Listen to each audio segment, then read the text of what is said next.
2009, where he sentenced the traffic police officer Andrew MWANGI to only 10 years in prison for the murder of former Ainamoi Member of Parliament David THAIRU. Appearing before the Justice Committee for vetting, the Chief Justice nominee also blamed shoddy police investigations for the acquittal of suspects in the 2007-2008 Kiambaa church arson case. Patrick Amimo begins our bulletin tonight. Justice David Maraga appeared before the National Assembly's Justice and Legal Affairs Committee to be vetted for the position of Chief Justice. But a section of residents of Ainamoi constituency, led by the family of Ainamoi MP Benjamin Langat, whose brother, former Ainamoi lawmaker David Kimutai Tor, was killed in 2008, want Parliament to reject his nomination. Offering a suggestion to the accused person what he should have done. That in fact he should not have shot them on the upper part of the body. That the accused person should have shot them in the limbs. Went beyond. He should have not killed. If he wanted to disarm them, he would have shot them elsewhere. If you have a gun here and I shoot you here, that will not kill you. My decision is not final. The state filed a notice of appeal, so there is, as it were, a pending appeal. This is a very unfortunate case. Before the vetting board, I was accused of tribalism. That I acted in this case the way I acted because the accused person happened to be a Kisi like myself. And the question, and of course the vetting board looked at that and considered everything and dismissed that allegation. The judge also explained why he acquitted suspects of the Kiambaa church arson in Uasin Gishu County, where over 30 people were burned to death during the 2007-2008 post-election violence. When the Kiambaa church suspects were released, then the feeling and the perception by some of the people was that then there wasn't going to be accountability here in Kenya. So I want you, because you are in the center of that decision, to make a comment on the Kiambaa church. To Kiambaa, I saw that church which was burnt and people were burnt in that church. It is something that I was really moved about. As judges, you have got to rise. You cannot decide cases on emotion. You have got to decide cases on the evidence and the law. The evidence that was placed before me in the Kiambaa case could not find a conviction. 4,000 death row convicts are languishing in Kenyan jails. The last known execution in Kenya was in 1987. The abolition of the death penalty is not something that the judiciary can do. That's a fundamental issue that should be dealt with by Parliament. Parliament has often accused the judiciary of encroaching in its space through injunctive court orders. But Maraga allayed the concerns. The cases that we have had that come to court are cases where somebody comes and complains and says, look, a committee of Parliament wants to continue with a hearing against me. They don't want to give me a hearing. They don't want to give me notice so that I prepare. When you are dealing with disciplinary issues, you are dealing with what we call, you are sitting as a quasi-judicial body. The person you are seeking to discipline, the law requires that he be given due process, fair and due process. The Justice and Legal Affairs Committee will now proceed on a retreat to write the report and then present it to the House on Tuesday next week. Members will have an opportunity to debate the report and either decide to reject or accept Justice Maraga's nomination. Patrick Amimo, KTN News, Parliament. Let's now move to some good news, especially if you have been following the story of stateless people in Kenya. The trek by hundreds of stateless people from the Makonde community from Kwale County to Nairobi's State House has borne fruit after the cabinet resolved that they be given identity cards. They had staged demos at State House to seek audience with President Uhuru Kenyatta over lack of identification cards despite living in Kenya for more than 50 years. Michelle Ngele has the details. It was the culmination of the grand trek from Kwale County to Nairobi by members of the little-known Makonde community. The more than 300 stateless members living in Kwale County and whose origin is Mozambique on Monday started a 4-day journey to State House, Nairobi to get audience with President Uhuru Kenyatta, whom they hope will help them get registered as Kenyan citizens. Wengi wao hawana makazi kwa sababu ya vitambulisho. Wengi wao pesa za women funds zinatoka lakini hawawezi kuchukua.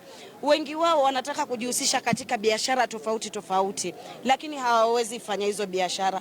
Wengi wao wanataka pia kusafiri wakiwa huru lakini hawawezi safiri. Led by the Kenya Commission for Human Rights, the trek against statelessness began in Makongeni, Ukunda. The group spent Monday night in Chuda, Mombasa, and started the second day of their journey to Nairobi early Tuesday. It took them 4 days to reach Nairobi. Their journey, which involves walking and riding on 10 buses, was planned after the lapse of the deadline for the registration of stateless people in August. The community says they did expect to have IDs by now, since the government carried out a registration exercise last year. Safari hii imetoka mbali sana. Safari ambayo haitoweza sahaulika na ulimwengu mzima. Ni kilio ambacho leo hii katika ile misukosuko ambayo tumepata kutoka Kwale mpaka kufikia hapa na kuambiwa tutaweza kuonana na rais. Angalau vile vilio vya ndugu zetu wale tunaishi nao, ndugu zetu ambao wametolea madada zetu, ndugu zetu ambao sisi pia tumeoa kwao, na wao pia visikike. And as they hoped, the president gave them audience, sending Interior Cabinet Secretary Joseph Nkaiseri to escort them to State House. Mimi nikiwa waziri na kushughulikia na usalama ya wananchi, ndipo mimi mwenyewe nikasema nije niwaongeleshe, niwahakikishia nyinyi ya kwamba mmefika Nairobi, hamwezi kurudi bila kuona rais. The meeting with President Uhuru Kenyatta ended on a high note, with the head of state directing the Ministry of Interior to issue members of the Makonde community with the IDs by December this year. Nyinyi sio wageni katika taifa hili. Na vile mzee alimesema, hata mimi nikiwa mtoto nakumbuka mlikuwa mnakuja kutembelea ikulu kule na Mombasa. Ningependa kusema ya kwamba kutoka leo Jemedari Bwana Kimodho, mtabebana na watu hawa, muhakikishe ya kwamba nikifika Mombasa Disemba wawe kila mmoja ameweza kupata kitambulisho yake. At present, the Makonde live throughout Tanzania and Mozambique and have a small presence in Kenya. They were brought to Kenya by colonialists in the 1950s to work in sisal fields at the coast. After the struggle for independence, those who had settled at the coast opted to stay behind, and their offspring have known no other home but Kenya. But more than 50 years later, the national identity card remains elusive to this community. As a result, they cannot access government services. Despite most of their parents having bought land in the coastal region, they have no documents to claim ownership due to lack of national identity cards. Michelle Ngele, KTN News. So, a day after Education Cabinet Secretary Dr. Fred Matiang'i cancelled Siaya County's mock examinations, whose papers bore the portrait of Governor Colonel Rasanga, ministry officials in Kisii are also on the spot over a similar controversial examination. The Kisii mock examination papers bear the name of a political aspirant, Silvanus Osoro. Our South Nyanda reporter Fred Muturi has the details. It's not clear what will befall education officials in Gucha South after their counterparts in Siaya got interdicted over the illegal mock examinations. There are procedures to be followed when exams are being administered, and these procedures are not in secret, they are known in the country. It should not be an issue where a politician comes in a group of head teachers or principals organized in cahoots so that they administer exams. On Wednesday, Dr. Fred Matiang'i said that the mock exams remained banned because they flout the Kenya's education policy, and now Kisii County is on the spot. Hayo tunayakashifu sisi kama walimu na uongozi wote wa walimu haukubaliani na hali ya mwanasiasa kutumia afisa yeyote wa elimu nyanjani ili kutekeleza majukumu yasiyokuwa yake. Gucha South Education Officer Nehemiah Masara has cancelled all mock examinations in the area that were scheduled to start next week. Nimeshtuka asubuhi hii nilipopigiwa simu na mmoja wa shirika ambaye ni Nath Secretary akaniuliza hii ni nini nimeona kwa WhatsApp. Masara said class 8 pupils in the entire sub-county have already done the said examinations. Kuna kitu tunaita KEPSHA, School Heads, Primary School Heads Association. Hao ndio watu wanahusika na hiyo mambo. According to Masara, Osoro never consulted his office and the school heads also never informed his ministry about the controversial examinations. Tuko na mtu ambaye anaitwa Quality Assurance and Standards Officer. Huyu ndio mtu anahusika na mitihani, ndiye anatakikana kufanya na hawa. Sasa ukiona wakuhusisha hawa, lazima hiyo mimi sijui. Masara now blames the Kenya Primary Schools Heads Association over the matter. Ndio wanafanya kwa kichini bila kutuambia. Speaking on phone, the aspirant said that he spent a lot of money in preparing the papers and he was not ready to drop the program at the moment. According to the education officer, there are clear procedures to follow in the production of such examinations, including checking on credibility and standards. Fred Moturi, KTN News, Kisii. So first was Siaya, and now we're looking at Kisii. A big question tonight on KTN Prime, we're asking you, do you support the sponsorship of school examinations by politicians? Do you support the sponsorship of school examinations by politicians? Let us know what you think. Tweet us at KTN News, at KTN Kenya. Tweet me as well at Linda Ogutu. Let's keep this conversation going, especially after that story we had yesterday for you from Siaya. Okay, so it is now 5 years since a joint offensive between Kenyan and Somali forces against the Al-Shabaab terror group began. The aftermath of the invasion has been a string of terror attacks on the Kenyan soil, and the Kenyan coast has been one of the hardest hit. KTN's coast reporter Francis Ontoma profiles the war against terror at the coast of Kenya.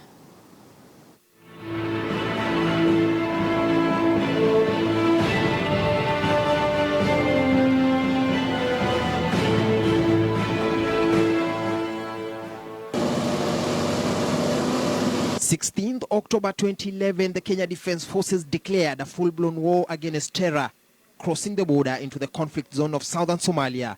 The mission was to move in and neuter the roots of an uprising terror group, Al-Shabaab. The militants said at the time kidnapped several foreign tourists and aid workers residing in Kenya. Half a decade later, the Operation Linda Inchi has faced enough retaliation.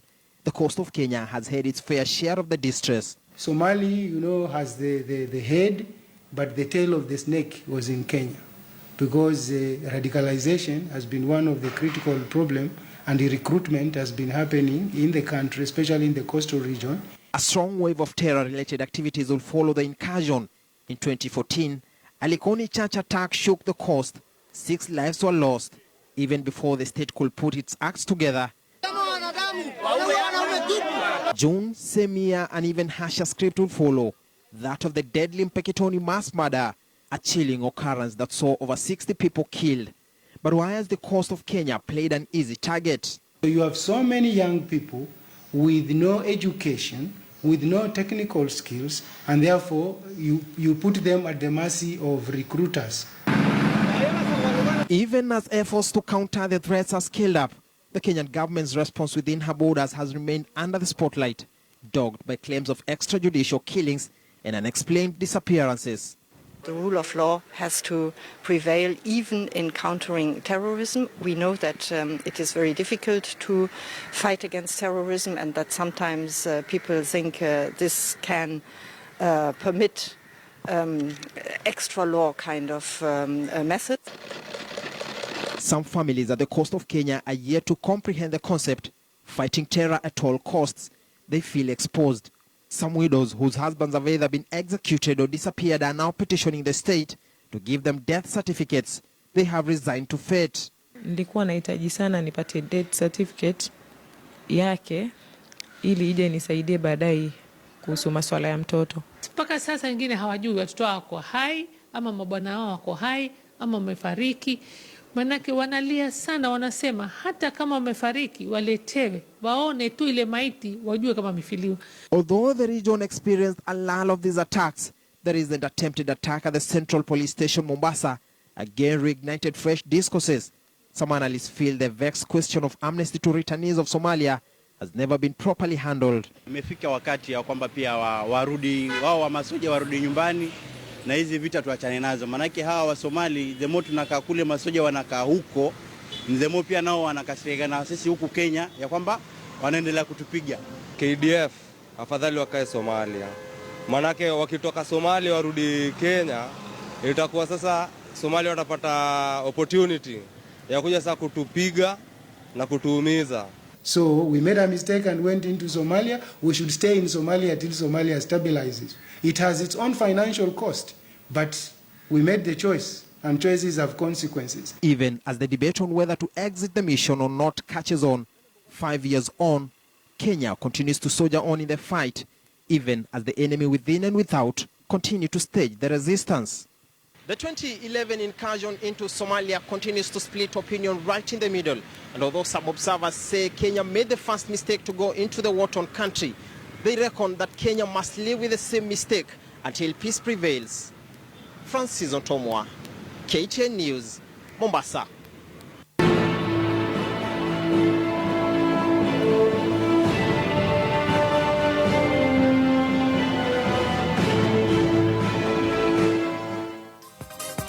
Okay, so you have politicians sponsoring quote-unquote examinations in different counties. So tonight we're asking you, do you support the sponsorship of school examinations by politicians?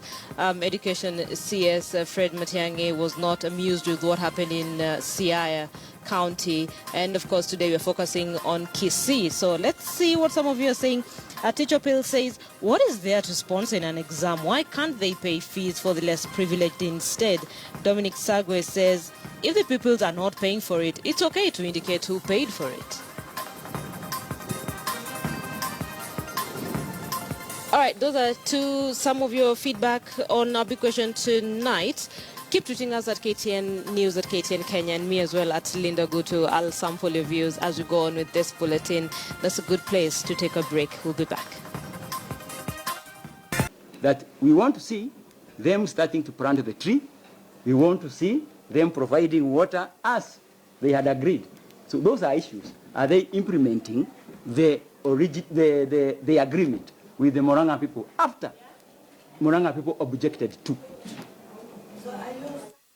Now, away from the talk back in Nairobi over the Murang'a Water Tunnel project, the local politics of Murang'a County has seen the leaders tread very carefully on the controversy, even as the residents there speak openly about their fears on what the project might do to them. In tonight's episode of Spotlight 2017, our senior political affairs reporter, THAIRU, delves exclusively on the politics of the Northern Water Collector Tunnel. Take a look.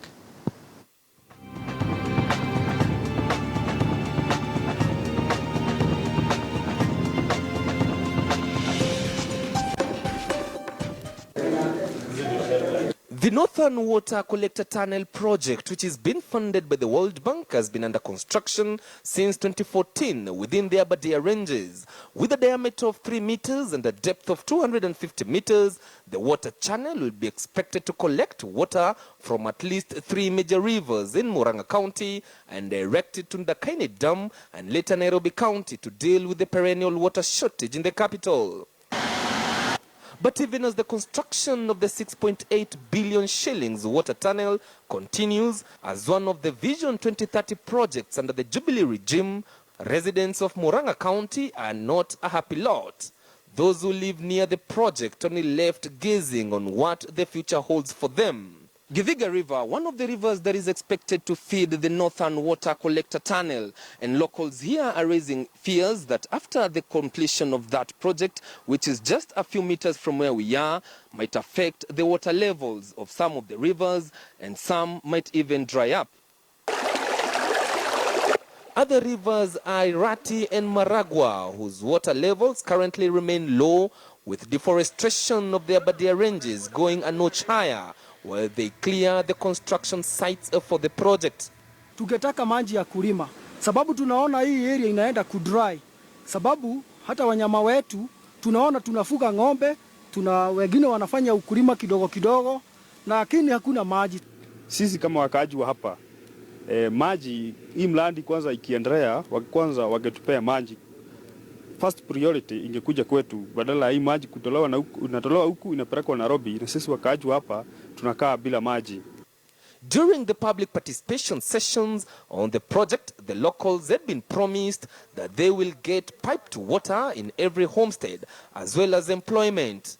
But 2.5 years down the line, nothing much has been forthcoming from the project, with some now feeling cheated. Wenye wanafanya kazi ni watu kutoka Bali, Ukabani na huko Bere. Sisi hapa hatuna kazi na tunalipa pesa kidogo, ndiye tukatae. Walituambia ati wakichibua hata maji tutawekewa.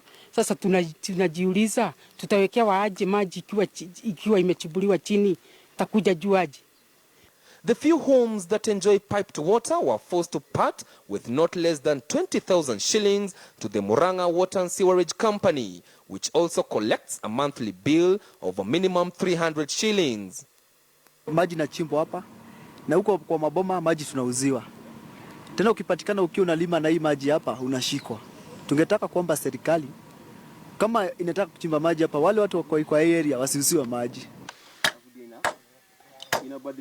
Another issue is compensation, with the water tunnel expected to be dug for more than 50 kilometers to Ndakaini Dam. It will crisscross through the farms of many locals. Given this fact, they had been assured of being compensated, but that has since remained a pipe dream. Kwenye inapitia, first of all walikuwa wanafaa walipe. Walikuja wakahesabu miti, nini, development, lakini bado hawajalipa watu. Kwa hivyo kusaidika kwake mimi sioni. Vile pale vyote inapitia kwa mashamba ya watu. Pengine inapitia juu chini ya manyumba ya watu. Na hii manyumba tujui kama inaweza kuja hii tetemeko la ardhi.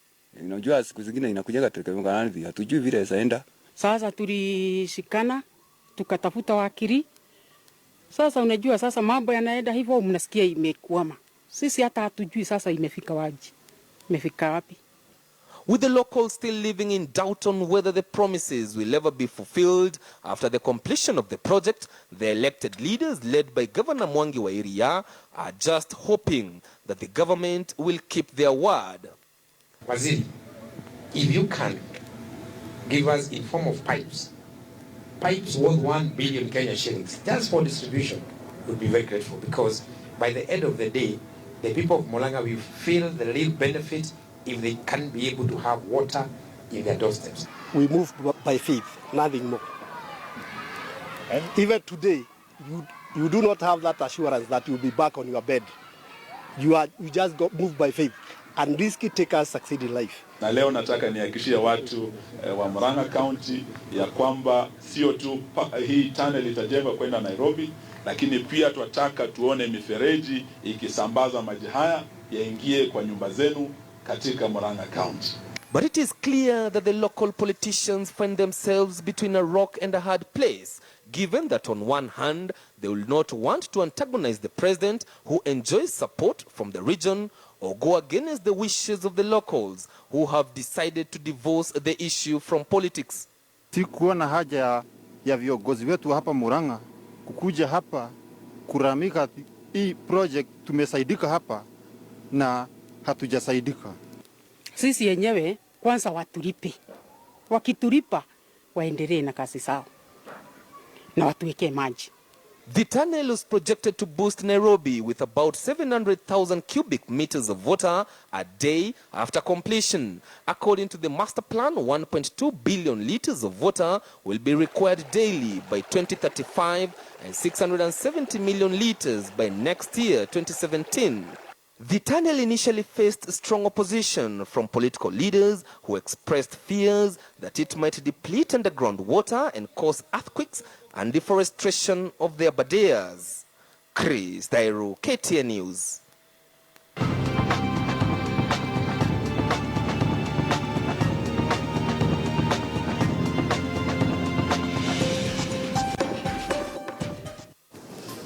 All right, Chris, THAIRU, with the politics surrounding that particular project.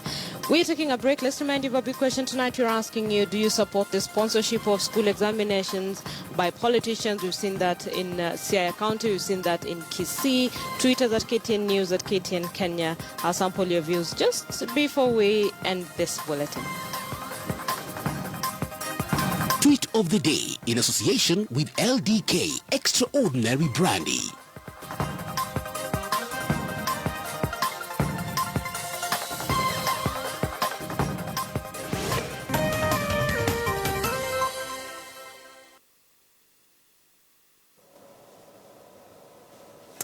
Thank you for keeping it KTN News. Now to business. The government has demanded that the Kenya Airline Pilots Association, KALPA, immediately withdraw a strike notice issued on Tuesday, failure to which it will consider the action economic and national sabotage. In a tersely worded statement, Cabinet Secretary for Transport James Macharia accuses the union leadership of overstepping their mandate and said the government would use all levers available under the law to take action against those failing to comply.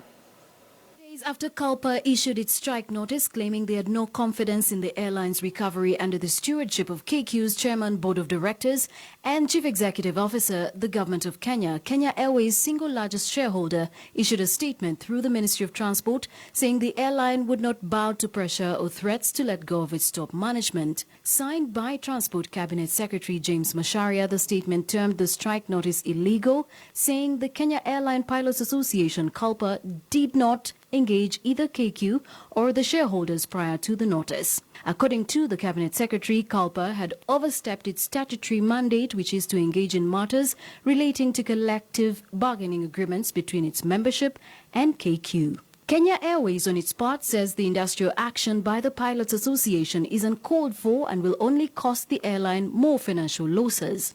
In April this year, KALPA issued a strike notice that KQ says costed 200 million shillings of revenue in a single day after passengers called in cancelling their bookings and flights. The airline adds that contrary to KALPA's allegations, its performance as of September 30th showed an increase of 89,000 guests to 2.23 million compared to the same period last year. An improvement in cabin factor by 3% to 71%, operating profit improvement of 2 billion shillings, and a reduction in net losses of 7 billion shillings down to 5 billion from 12 billion previously. With pilot staff attrition at an all-time high, according to KALPA, the continued friction now means Kenya Airways risks losing critical support of its financiers and suppliers. Kenya Revenue Authority, KRA, have intercepted a container that was used to attempt to smuggle in 2 undeclared vehicles under the guise of other declared goods. According to KRA officials, the 2 Range Rover vehicles were disguised as second-hand clothes and bicycles. And as KTN's Ashley Mazuri now reports, the taxman is hard at work to unearth those behind the smuggling. Despite major gains recently in the war to tighten the noose against masterminds of the syndicates involved in tax evasion through misdeclaration and underdeclaration of goods at the port of Mombasa, it seems that the war is far from over. Today, customs officials at the port intercepted a suspicious container that was scanned and found loaded with 2 undeclared Range Rovers disguised with second-hand clothes and bicycles. Statement from KRA saying, and here I quote, "Scanned images of the container shows it was loaded with 2 Range Rovers that had not been declared in an attempt to evade taxes." End quote. The importer declared another consignment of 200 used bales of clothes, 10 tables of engines which were also not visible in the container as we have seen. The importers had declared the container to be carrying 600 bicycles but contained less than 200 bicycles. Interpol police officers say they were also investigating to determine whether the 2 vehicles were stolen from the UK. We've identified routes that are prone to abuse, and therefore through risk profiling we target and we're able to get such concealments. And this is one of the cases among the many that we have. In the last 6 months, KRA has seized 10 luxurious vehicles that importers attempted to smuggle into the country illegally. Ashley Mazuri, KTN News. Major oil dealers along the Kenya-Uganda border have urged the Energy Regulatory Commission, ERC, to investigate channels in which small oil outlets are mushrooming, operating contrary to the industry regulations. KTN's Robert Wanyonyi with more. Dealers told KTN News Business that many unlicensed outlets have infiltrated the industry, posing a danger to the consumers by selling adulterated fuel at cheaper prices. Another challenge we are facing on this market is new stations that are not authorized. Vehicle owners and motorbike operators have similarly sounded an alarm over the unsafe fuel, though bought at much cheaper prices, but it's spoiling their machines beyond repair. Hiyo mafuta wakati unaweka kwa pikipiki, ukimwaga hiyo mafuta huwa anapema pale na mikebe. Pikipiki wakati unaamusha ikifika pale inaanza kuzima. The oil dealers also put the ERC on the spot over the pricing of the important product, saying the higher prices in Kenya are pushing many consumers to neighboring Uganda, where surprisingly, they are buying the same product at much cheaper prices, yet it has Kenya as its country of origin. Ugandans are charging lower prices at coming to Kenya, which means the controlling factor is the challenge. A spot check by KTN News around the border town established that over 45 new unlicensed oil outlets are operating even from residential areas, selling a litre of super petrol at between 40 to 45 Kenya shillings instead of the recommended ERC price of 93 Kenya shillings. Many Kenyans welcomed the formation of the Energy Regulatory Commission, but now industry players are urging the government to move further and regulate the oil sector. Robert Wanyonyi, KTN News in Busia County. And African film industry players are now calling on the government to take a part and play their role as well in helping them acquire finance, and that is in securing financing for the film, among other creative arts in Kenya, with lenders showing little understanding, appetite or even aptitude to lend to the sector. Speaking at the ongoing African Film Finance Summit, filmmakers, producers and directors said piracy and distribution leakages in Kenya are a challenge, and the industry is yet to maximize on its potential, given that the local television networks seldom purchase films due to the high costs. Statistics also reveal that Nigeria's net income from film in Africa stands at 54 billion Kenya shillings against Kenya's 7 billion Kenya shillings and Egypt's 2.7 billion Kenya shillings as of early 2016. Nigeria is a market leader propelled by access to finance and large customer database that enables the industry to produce films based on audience preferences. Historically, the structure for collecting data, which is called the International Standard Industrial Classification, so named by Convention of the United Nations, that structure has not seen the creative industry or the audiovisual and cinema as one set of coherent economic activities. That's it for KTN Business. My name is Joy Doreen Bira. For more, you can look out on our website, standardmedia.co.ke or ktnnews.com. Coming up next is KTN Sports.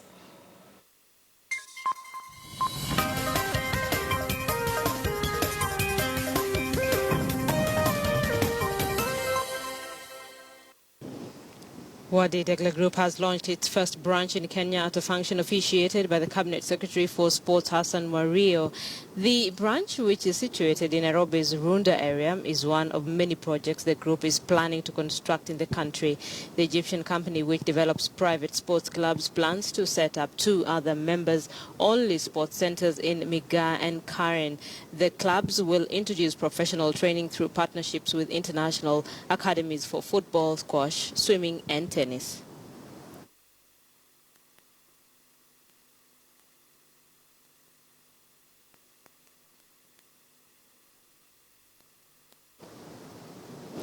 The national women's football team Harambee Starlets jetted out of the country on Wednesday for Morocco, where they will play a series of friendly matches. The team returned to camp last week in preparations for the Africa Women's Cup of Nations, which will be held in Cameroon in November. Harambee Starlets were runners-up in the just concluded Sekafa Championships in Uganda.